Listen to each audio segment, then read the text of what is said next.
Récemment, au Caire, Abbas n'a pas réussi à convaincre le président égyptien de ses intentions de ne plus collaborer avec Israël, et le président Sisi lui a même bien fait comprendre que la coopération sécuritaire et militaire avec Israël était la seule à assurer la stabilité dans la région.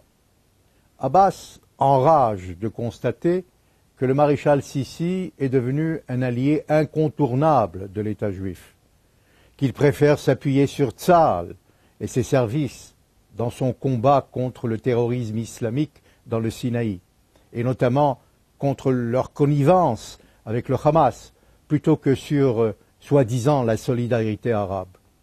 Devant les journalistes, Mahmoud Abbas s'est lancé dans une longue diatribe tout azimut et contre tout le monde.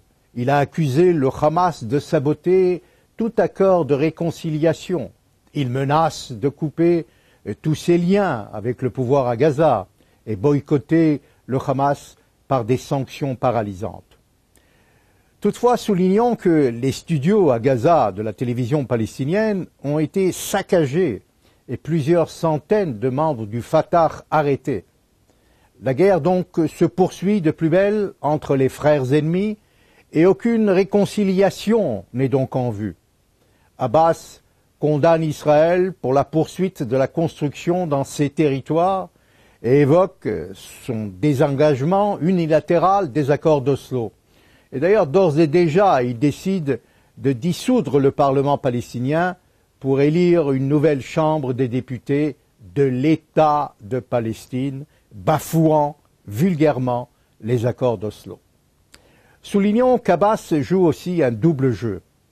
En se présentant soi-disant comme un homme de paix devant la communauté internationale, ignorant ainsi sa responsabilité dans la gestion des affaires, dans la corruption et la gouvernance au sein de l'autorité palestinienne, ainsi que son refus catégorique de négocier avec le Hamas et de se réconcilier pour aboutir à une trêve et mettre fin à la crise humanitaire. Abbas rejette aussi, et par avance, le plan de paix américain et n'accorde pas aux États-Unis la mission de servir d'intermédiaire entre lui et Netanyahou. Pourtant, il part ces jours-ci à New York pour participer comme observateur à la conférence du J77. Il tentera aussi, et une fois encore, mais sans aucune chance, de faire reconnaître l'État palestinien par le Conseil de sécurité. La véritable question est de savoir ce qu'ont vraiment fait Abbas et aussi Arafat pour leur peuple depuis plusieurs décennies, avec toute l'aide et le soutien des organismes de l'ONU, de l'Union européenne et des diverses et multiples ONG, avec tous ces milliards de dollars offerts par de nombreux pays donateurs et États arabes. Mahmoud Abbas avoue les faiblesses de son grand âge et nous dit qu'il n'a plus la force de se battre, mais ne compte pas finir sa vie en traître.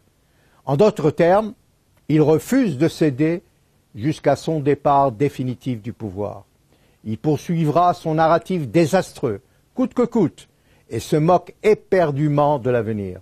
Il préfère donc que son bilan soit catastrophique, sans réussite positive, sans bien cela l'héritage d'Abbas au peuple palestinien, cet échec cuisant et total devant toute réconciliation avec le Hamas, aucun accord de paix avec Israël, seul le chaos, la haine, le désespoir, la désolation plongeront son peuple dans la confusion, la frustration et la détresse infinie.